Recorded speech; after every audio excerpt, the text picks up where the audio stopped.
Hey, bonjour à vous les parents. Ici c'est Monsieur Alex pour un autre conseil aux parents. Aujourd'hui, le conseil que je veux vous partager, en fait, devrait vous aider à être constant dans vos décisions, puis peut-être aussi faire en sorte que vos enfants fassent moins de crises ou qu'ils négocient moins. Mais juste avant d'arriver au conseil, petite question pour vous. Les gens qui achètent de la loterie, pourquoi ils en achètent? Hein? Ah oui, pour gagner, ou du moins espérer gagner, pour rêver, oui. Mais moi, je vous dirais que les gens qui achètent de la loterie en achètent parce qu'ils gagnent. Ils gagnent jamais des gros montants, là, hein? Un billet gratuit, un 5 des fois, quand ils sont chanceux, c'est un 10 mais c'est jamais le million. Cependant, les gens gagnent juste assez pour continuer de jouer. Qu'est-ce qui arriverait si un joueur de loterie, pendant 6 mois, ne gagne rien? À mon avis, il y a deux choses. La première, il arrête de jouer en se disant c'est pas assez payant. Ou la deuxième, il va changer de sorte de loterie pour espérer gagner avec une autre sorte. Bon. Eh bien là, j'ai l'honneur de vous dire que vos enfants sont des gamblers.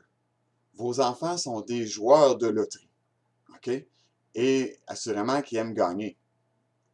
À chaque fois que vos enfants vous font une demande, ils achètent un billet de loterie. Pour certains enfants, quand ils reçoivent un non, le billet de loterie est perdant et c'est correct, ils l'acceptent puis ils s'en vont. Mais il y en a d'autres enfants qui sont un peu plus tenaces. Ils vont faire une demande, la réponse va être non. Ils vont revenir à la charge, la réponse va être non. Et là, plus ils font la même demande, ils changent de stratégie. Mais à chaque fois, c'est un billet de loterie qui essaye qu'il soit gagnant. Et souvent, ça peut aller même jusqu'à la crise, hein? On a déjà vu ça. Donc, on va se donner un exemple.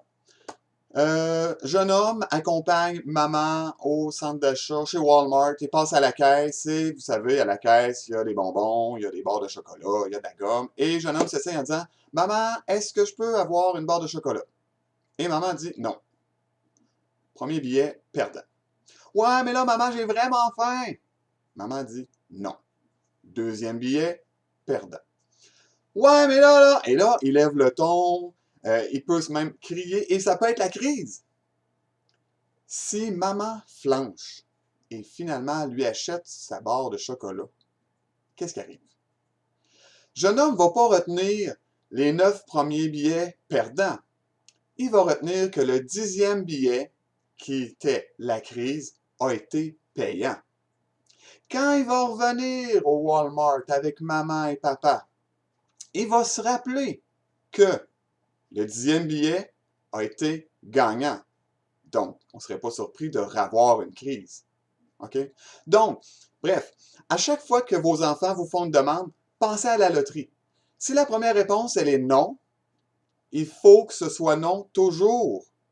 Et c'est de cette façon que vous allez faire en sorte que votre enfant va comprendre que vous n'êtes pas négociable, que le billet de loterie n'est pas gagnant et qu'il ne sera jamais.